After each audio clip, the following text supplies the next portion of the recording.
नमस्कार दोस्तों, आप सभी का इस विशेष प्रेस वार्ता में हार्दिक अभिनंदन, स्वागत है। आज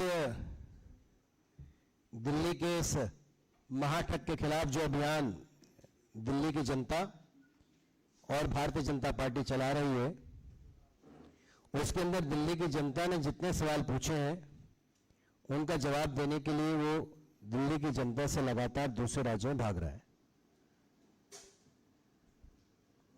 आज एक बहुत ही विशेष और महत्वपूर्ण इशू के ऊपर ये प्रेस वार्ता है, जिसको संबोधित करने के लिए हमारे यशस्वी प्रदेश अध्यक्ष श्री आदेश गुप्ता जी और दिल्ली प्रदेश के पूर्व प्रदेश अध्यक्ष और सांसद श्री मनोज तिवारी जी यहाँ उपस्थित हैं।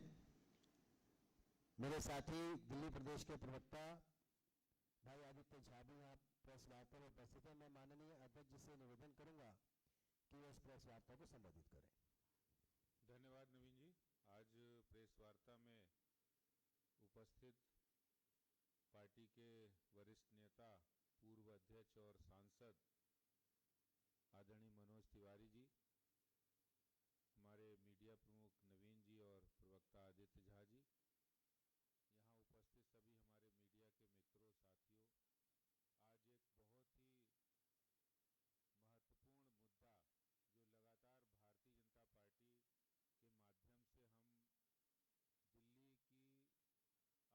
भारतीय जनता पार्टी के माध्यम से हम दिल्ली की आम आदमी पार्टी सरकार के भ्रष्टाचारी मंसूबों के बारे में लगातार हम आपको बता रहे हैं। और आज का मुद्दा भी पिछले जो हमने कई मुद्दों पर बात की, वो दिल्ली जल बोर्ड में व्याप्त बड़े पैमाने पर भ्रष्टाचार के मामलों को हमने उजागर किया। पिछले 7 सालों में अभी तक दिल्ली जल बोर्ड का ऑडिट नहीं हुआ। बड़ा मामला है। 14 करोड़ रुपए उन्होंने एक एजेंसी से अभी तक नहीं लिए। इसके अलावा डीटीसी बस घोटाला, या फिर दिल्ली के अंदर जो डीएसआईडीसी बिजली कंपनियों के द्वारा जो तमाम करप्शन किए जा रहे हैं, उनको हम समय समय पर उजागर करते हैं। और आज उसी सीरीज में एक बहुत ही महत्वपूर्ण घोटाला, जो कि हमारे सांसद श्री मनोज तिवारी जी ने 13 सितंबर 2021 को चीफ विजिलेंस ऑफिसर को चिट्ठी लिखकर पीडब्ल्यूडी के अंदर किए जा रहे घोटालों का जिक्र किया था, उसका पूरा विवरण दिया था और उसको संज्ञान में लेते हुए डिस्ट्रिक्ट कोर्ट ने उस घोटाले की जांच करने के आदेश दे दिए हैं। दिल्ली में आप सबको पता है कि पीडब्ल्यूडी दिल्ली में आम आदमी पार्टी की सरकार के अंतर्गत आता है। पीडब्ल्यूडी ने एक टेंडर 7 अस्पताल, और वो टेंडर का आप नॉमेनक्लेचर जब सुनेंगे तो आपको भी सुनकर हैरानी होगी। PWD tenders for setting up of 7 temporary hospitals, और वो हॉस्पिटल्स बनाने थे टेम्परेरी हॉस्पिटल। शालीमार बाग, किराड़ी, सुल्तानपुरी, चाचा नेहरू बाल चिकित्सालय, जीटीबी हॉस्पिटल कॉम्प्लेक्स, सरिता विहार, रघुवीर नगर। और ये जो टेम्परेरी हॉस्पिटल 7 बनाने थे, उसमें कितना पैसा खर्च होना था? उसमें पैसा इन्होंने सैंक्शन किया 1256 करोड़ रुपया। टेम्परेरी हॉस्पिटल है, 1256 करोड़ रुपया उसको बनवाने पर खर्च किया। तो मंशा तो पहले ही जाहिर हो गई कि टेम्परेरी आप कर रहे हैं काम। इतना बड़ा अमाउंट आप सरकार के खजाने से निकालकर खर्च कर रहे हैं। और टेम्परेरी काम होता है, कोई त्वरित काम करना हो, तुरंत करना हो, उसके लिए होता है। और वो काम 6 महीने के अंदर होना था। इन्होंने टेंडर किए और टेंडरिंग प्रोसेस में बहुत सारी खामियां की। उसमें सीबीसी की गाइडलाइंस का फॉलो नहीं किया, उसमें वित्तीय जो नियम होते हैं वो उनका फॉलो नहीं किया, उनको नहीं माना। और इन्होंने एक ही कंपनी को 3 हॉस्पिटल, टेम्परेरी हॉस्पिटल बनाने का कॉन्ट्रैक्ट दे दिया। अच्छा, देने में क्या है, टेंडरिंग प्रोसेस हुआ, उसमें 1256 करोड़ रुपया, उस पर भी इन्होंने 20% यानी 17-18% ऊपर रेट। आप देखिए, आज की तारीख में दिल्ली के मुख्यमंत्री जी ने खुद कहा था कुछ दिन पहले कि हम जितने काम है बहुत पैसा बचा रहे हैं, हम सरकार के खजाने में बहुत पैसा बचा रहे हैं। हम अगर 200 करोड़ का काम होता है तो उसको 125-150 करोड़ में करा देते हैं, और सरकार के खजाने में 50 करोड़ रुपया, बहुत पैसा बचा रहे हैं। इस मामले में असलियत सामने आई, जिसका फैक्ट है कि इन्होंने इस 1256 करोड़ रुपए में ये आधा पैसा ज्यादा दे रहे हैं। टेम्परेरी हॉस्पिटल बनाने के लिए लगभग 600 करोड़ रुपया फालतू खर्च किया जा रहा है। रेट क्या दिए जा रहे हैं, 17-17.5% एबव। यानी मार्केट में देखिए, एक में इसकी टेम्परेरी जो स्ट्रक्चर बना रहा है उसमें सबसे बड़ा कंपोनेंट होता है, वो होता है स्ट्रक्चरल ट्यूब, और उसमें फर्क कितना है, मार्केट के अंदर 50,000 रुपए है, 50,000 रुपए पर टन है वो स्ट्रक्चरल ट्यूब, और उसमें लिया गया 70,000 टन कॉन्ट्रैक्टर को दिया गया। तो मनसा साफ है, लगभग मेरे ख्याल से 40% रेट आप फालतू दे रहे हैं। यानी 1256 करोड़ रुपए का 40% कितना हो गया, लगभग 500-550 करोड़ रुपया। यानी दिल्ली के अंदर आम आदमी पार्टी सरकार भ्रष्टाचार करने के लिए किस कदर वो जा रहे हैं, किस कदर भ्रष्टाचार कर रहे हैं, इसका खुलासा हो गया है। और ये फैक्ट है कि जिस तरह से ये टेंडर हुआ, उसमें पीडब्ल्यूडी मिनिस्टर सत्येंद्र जैन, उनके अधिकारी ईएनसी, उनके चीफ इंजीनियर, सबको कोर्ट ने कहा है कि जो काम ये गलत हो रहा है, स्कैम करने की जो आपकी तैयारी है, घोटाला करने की जो आपकी मंशा है, उसको साफ बताना पड़ेगा कि आखिर ऐसा क्यों किया, क्यों आपने टेंडर के नियमों का उल्लंघन किया, क्यों आपने जो लोएस्ट बिड आई उसको आपने निगोशिएशन की टेबल पर क्यों नहीं लाए, क्यों आपने उनको 40% रेट फालतू दिए, और क्यों, एक सवाल इन सबसे ऊपर उठता है कि आखिर जो हॉस्पिटल दिल्ली सरकार को परमानेंट बनाने थे, वो टेम्परेरी हॉस्पिटल बनाने के लिए इतना बड़ा पैसा आप क्यों खर्च कर रहे हैं। इसी पैसे से आप परमानेंट हॉस्पिटल बनाकर परमानेंटली दिल्ली के लोगों के लिए रिलीफ दे सकते हैं। तो सवाल यह कि इस घोटाले को उजागर हमारे सांसद श्री मनोज तिवारी जी ने किया है, और उनकी रिक्वेस्ट पर कोर्ट ने संज्ञान लेते हुए जांच के आदेश दिए हैं। मैं मांग करता हूं कि इस पर जो भी इंजीनियर इन चीफ, जो कि 3 दिन के बाद रिटायर होने वाले थे, उनको आपने 3 दिन का एक्सटेंशन दिया, जो चीफ इंजीनियर, उनको एग्जीक्यूटिव इंजीनियर, जो लोग इसमें शामिल थे, वो गलत तरीके से उन्होंने टेंडर का अवॉर्ड किया है, इसकी जो जांच के आदेश दिए हैं, तो इन सब लोगों के खिलाफ भी कार्रवाई होनी चाहिए। और सत्येंद्र जैन जी कि मिनिस्ट्री तो एक तरह से भ्रष्टाचार का सबसे बड़ा अड्डा है। वो जल बोर्ड में ऑडिट नहीं हो रहा है, उसके मंत्री कौन है? सत्येंद्र जैन जी। पीडब्ल्यूडी में घोटाला हो रहा है, उसके मंत्री कौन है? सत्येंद्र जैन। और सत्येंद्र जैन किसके खास हैं? वो केजरीवाल जी के खास है।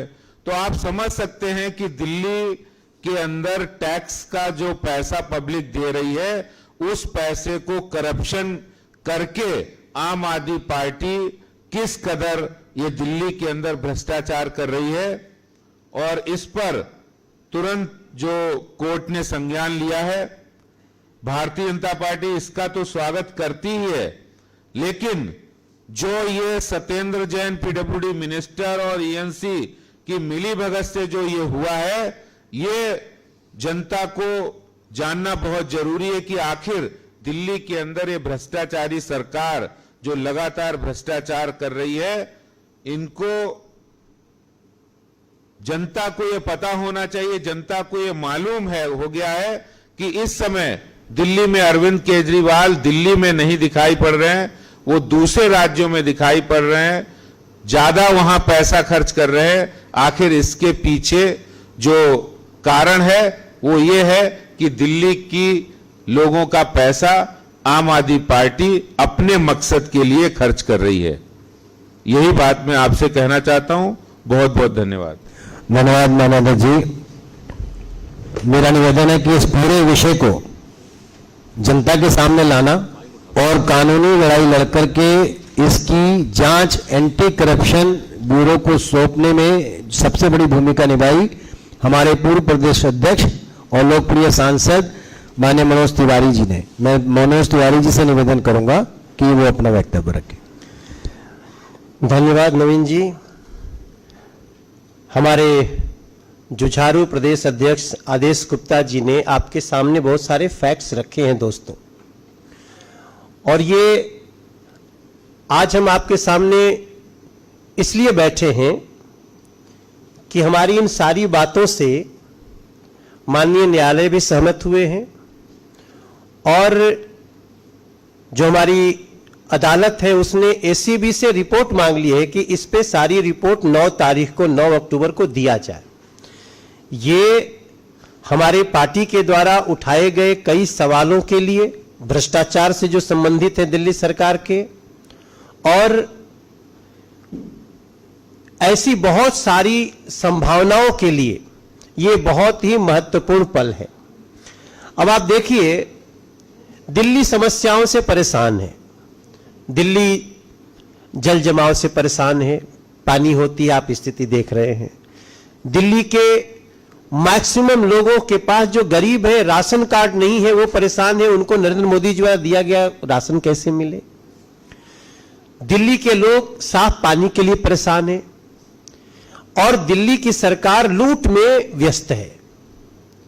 ये लूट ये सामान्य नहीं है दोस्तों। जैसा हमारे अध्यक्ष जी ने अभी कहा, आपने सुना कहीं कि 1256 करोड़ रुपए में 7 तो टेम्पोररी हॉस्पिटल बनेंगे। अगर ये समय से इसको नहीं हम सब ने पकड़ा होता तो ये 2 साल बाद कहते हां जी बन गया था और खत्म हो गया, टेम्पोररी था ना जी।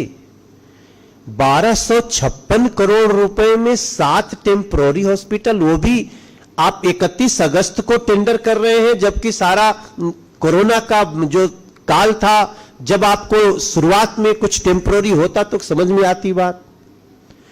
तब मैं आपके सामने इन सारी बातों को जो अध्यक्ष जी ने कहा, उसके साथ साथ मैं 1-2 और प्रश्न करते हुए कुछ फैक्ट्स रखना चाहता हूं।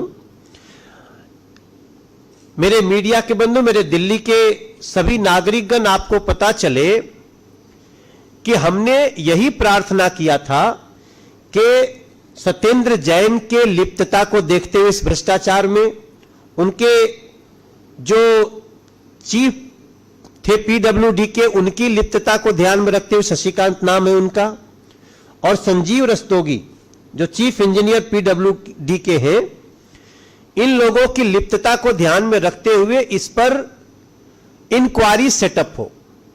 और आज हम बड़ी खुशी के साथ, मुझे बहुत संतोष है कि इस पे माननीय अदालत ने इंक्वायरी सेटअप कर दिया है, इसमें जांच करने को कह दिया गया है। दूसरी बात एक बहुत महत्वपूर्ण है कि ये जो पीडब्ल्यूडी के चीफ शशिकांत थे, 31 अगस्त उनका रिटायरमेंट का डे था। वो उस दिन रिटायर हो रहे थे और उसी दिन उन्होंने ये कांड कर दिया। एक ही कंपनी को, सैम इंडिया, अभी तो मुझको लगता है सैम को स्कैम बोलना चाहिए, तो उन्होंने अपने रिटायरमेंट डे पर 3 टेंडर एक ही कंपनी को दे दिया गया और टेंडर देने के लिए पहले पूरा प्रोजेक्ट सैंक्शन होना चाहिए। उस दिन प्रोजेक्ट सैंक्शन भी नहीं था और इन्होंने टेंडर कर दिया। जैसा अध्यक्ष जी ने बताया, टेंडर 17% से लेके 18% ज्यादा, और टोटल इसका देखेंगे तो लगभग 40% एक्स्ट्रा तो कॉस्ट से है।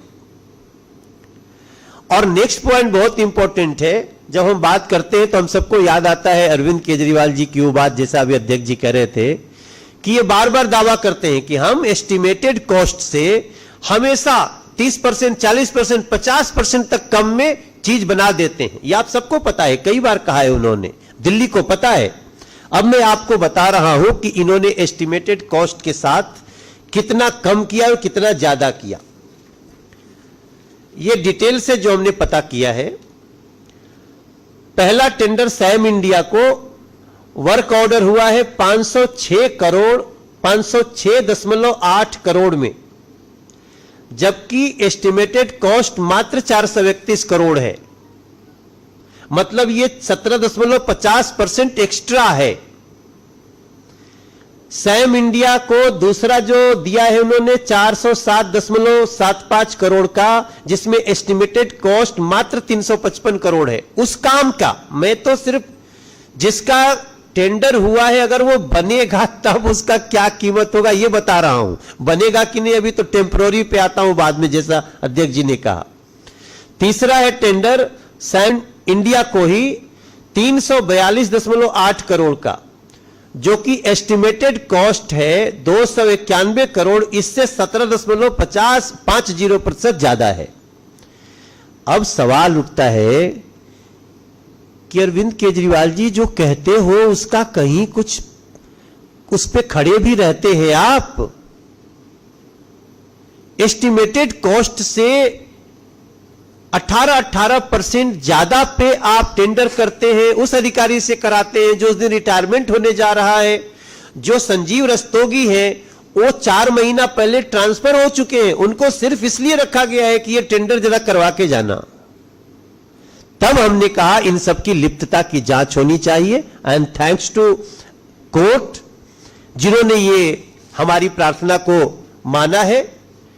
हमने ये सारी चीजें जब हम स्टडी कर रहे थे तो हमें इस बात का बहुत ही अंदेशा था कि ये टोटल जो 1256 करोड़ है, ये बिल्कुल कहीं, हमको तो लगता है ये सिर्फ हवा में ही, हवा में काम करके पैसा निकाल लिए, सब खर्चा हो गया और फिर कह देते कि हमारा तो बन गया था टेम्पररी।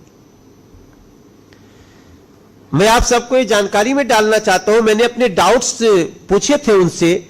मैंने ये कहा था कोई भी टेंडर जब होता है साथियों, तो टेंडर में नेगोशिएशंस होते हैं, एस्टिमेटेड कॉस्ट के ऊपर नेगोशिएशंस होते हैं।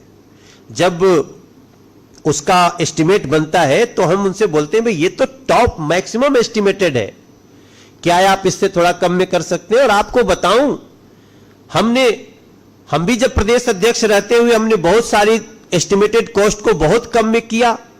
आदेश जी के समय में भी मैं देख रहा हूं कई एस्टिमेटेड कॉस्ट से हम कम उनसे बात करते हैं, कमिश्नर्स बात करते हैं, पदाधिकारी ये बात करते हैं और एस्टिमेटेड कॉस्ट से नीचे जाता है।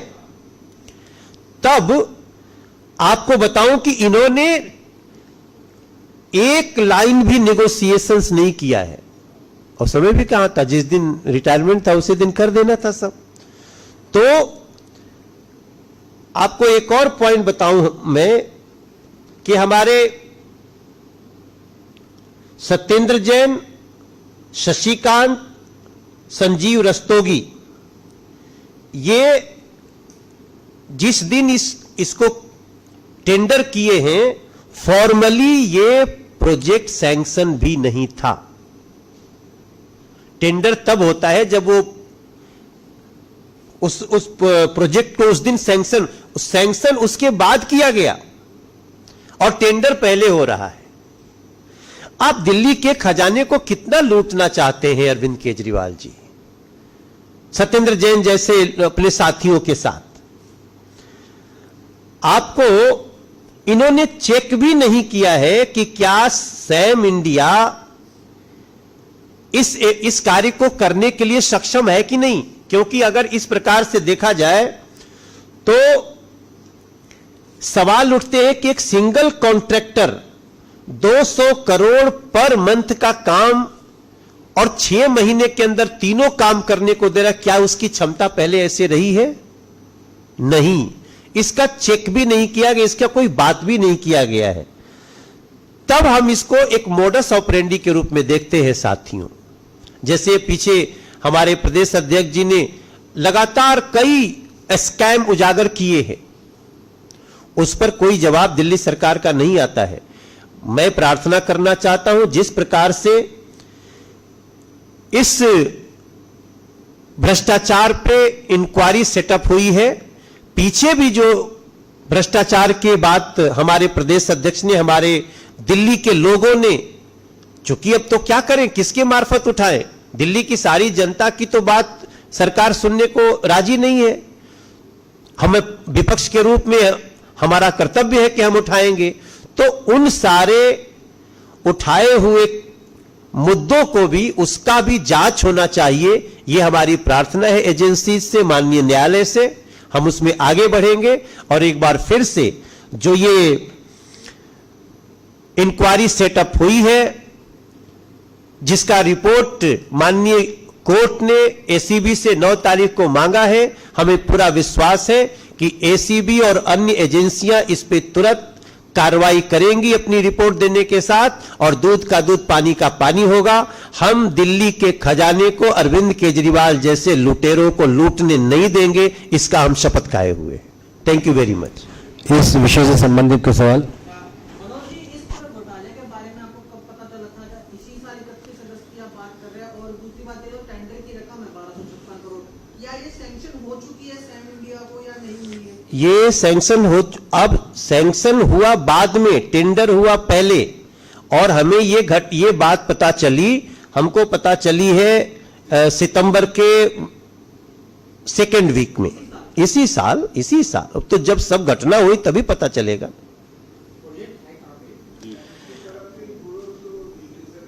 देखिए, अब ये सवाल भी बड़ा है कि प्रोजेक्ट है कहां पे। एक सबसे बड़ा सवाल है, मैं बार बार, जैसे अध्यक्ष जी ने कहा कि 1256 करोड़ रुपए का टेम्पोररी 7 हॉस्पिटल बनेगा। अगर 1256 करोड़ रुपया लगाइए तो कम से कम 100 बेड के तो 10 हॉस्पिटल तैयार हो सकते हैं अलग अलग क्षेत्रों में, जो परमानेंट होंगे, वाई टेम्पोररी। तो ये इनका पूरा नियत ही लूट का है कि टेम्पोररी दिखा के पैसे को निकाल के खा जाओ, और अस्पताल तो बनाने की कोई जरूरत नहीं। हाँ जी, ये तो अब तो एसीबी जानकारी देगी। हम तो इंक्वायरी सेटअप चाहते थे। मुझे पूरा विश्वास है कि ये पैसा उनको सैंक्शन भी हो, उनको दिया भी जा चुका होगा कुछ अमाउंट, जिस प्रकार से इन्होंने काम शुरू किया है।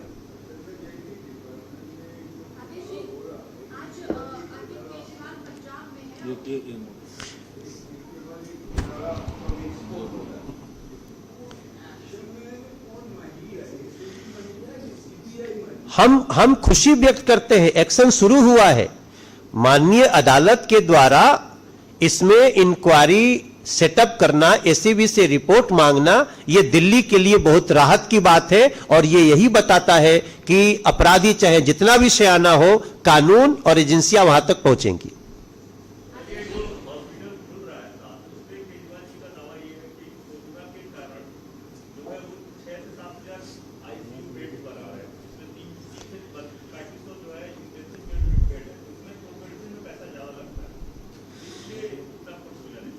देखिए, टेम्पररी हॉस्पिटल परमानेंट हॉस्पिटल के रेट से भी ऊपर देना, और अभी तक जब मैं आपसे बात कर रहा हूं ना, मुझे वो रिपोर्ट आने दीजिए। मेरा ऐसा लगता है इस पूरे घटना में कि इन लोगों ने बहुत सारे पैसे निकाल करके खर्च भी कर दिए होंगे।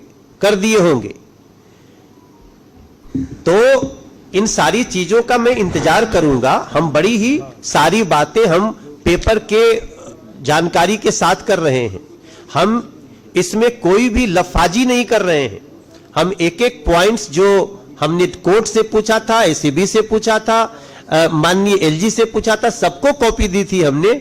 उस पे कार्रवाई शुरू होना इस सरकार के प्रति जो प्राइमा फेसी है वो एक्सेप्ट करती है माननीय अदालत, ऐसा मेरा मानना है। सर, जिस तरह से 5 राज्यों में चुनाव है और हर जगह 300 यूनिट फ्री की बात कर रहे हैं नवीन जी, तो क्या ये भ्रष्टाचार के पैसे से प्रचार कर रहे हैं? अब आपकी बात अब इसमें मैं नहीं जाऊंगा। मैं इसको दिल्ली के खजाने की लूट मानता हूं। आप दुनिया भर में जहां भी जाएं, चुनाव लड़ने से मतलब नहीं, लेकिन दिल्ली के सरकार, दिल्ली के लोगों के, नागरिकों के टैक्स के पैसे को अगर आप लूटना चाहते हैं तो इसकी परमिशन बीजेपी अपने खड़े रहते नहीं होने देगी। अरविंद केजरीवाल लुधियाना में है, उन्होंने वादा किया है कि अगर सरकार बनती है पंजाब में तो अच्छा इलाज और फ्री इलाज पंजाब की जनता को। देखिए,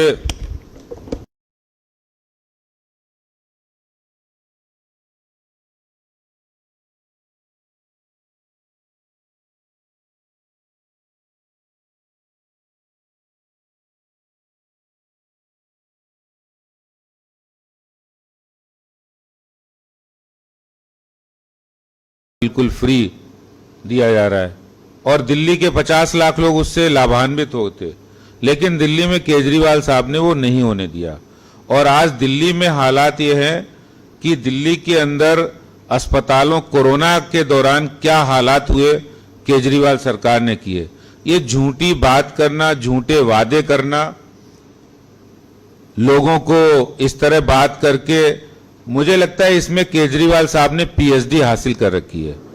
और इस बात को अब जनता भी जान चुकी है कि वो डॉक्टर केजरीवाल हो गए इस महारत में, झूठ बोलने में। और पंजाब की जनता जान रही है, उत्तराखंड की भी जनता जान रही है, वो उनके झांसे में आने वाली नहीं है। और फ्री के चक्कर में आज दिल्ली के हालात उन्होंने क्या कर दिए हैं, अभी मैं इस बारे में भी बताऊं। जो 7 हॉस्पिटल टेम्परेरी बना रहे हैं, जबकि 1725 बेड का द्वारका में हॉस्पिटल तैयार है, लेकिन आप उसको रन नहीं कर रहे, उसको आप तैयार नहीं कर रहे। आधी समस्या तो वैसे ही दूर हो जाएगी, इसलिए नहीं कर रहे क्योंकि उस तो बन चुका है, उसमें तो कोई हो नहीं सकता काम। इसमें 1256 करोड़ रुपए लगाएंगे तो उनकी आम आदमी पार्टी भी खुश होगी और वो भी थोड़ा सा उसका हिस्सा उन्हें मिलेगा। तो इसलिए सवाल ये है। और वो जो 1725 बेड का पड़ा है, और पूरी दिल्ली में ऐसे 10 मेरे ख्याल से हॉस्पिटल हैं जो अंडर कंस्ट्रक्शन या लगभग कंप्लीट होने वाले हैं। उन पर ध्यान दें, उनको अच्छा करें, इतने दिन में हो जाएगा वो। थैंक यू, बहुत बहुत धन्यवाद।